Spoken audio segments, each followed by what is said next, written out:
नाज़रीन हमारे सिरहायो खबरचार न्यूज़ यहाँ आयशा हैदर। शहदादपुर रिपोर्ट साजन जानी के मुताबिक शहदादपुर में गैर एलानिया लोड शेडिंग ऐं वधंदड़ महांगाई खिलाफ जनरल काउंसलर के आज़ाद उम्मीदवार वली मोहम्मद खासकेली लाखा इतिहाद के सरबराह सुहेल अख्तर लाखो ऐं नौजवान वकील आगा इफ्तिखार तरीन की अगवानी में वडे अंग में नौजवानन लतीफ़ पार्क का प्रेस क्लब ताईं एहतजाजी रैली कढी।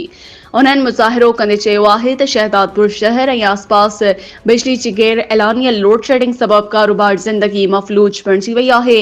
रोज़ाने 10 खां 12 कलाक ताईं लोड शेडिंग जे करे गर्मी विघे शहरी सख्त परेशानी ऐं ज़हनी अज़ियत में मुब्तला आहिनि।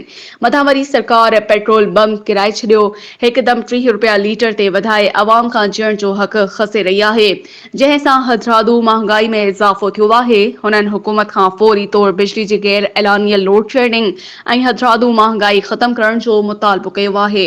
महांगाई जो बहानो ॿुधाए, पेट्रोल जो बहानो ॿुधाए, 100 रुपया उगाड़नि पिया, 150 रुपया उगाड़नि पिया, मतिलबु हू प्रॉफिट खां वधीक प्रॉफिट वठनि पिया न। उहे बि मास खोर आहिनि। असल मास खोर त उहे आहिनि न जेके पंहिंजी अवाम, हू पाण बि अवाम आहिनि ऐं अवाम इहे अवाम जी गोश्त पिया नोचे खाइनि।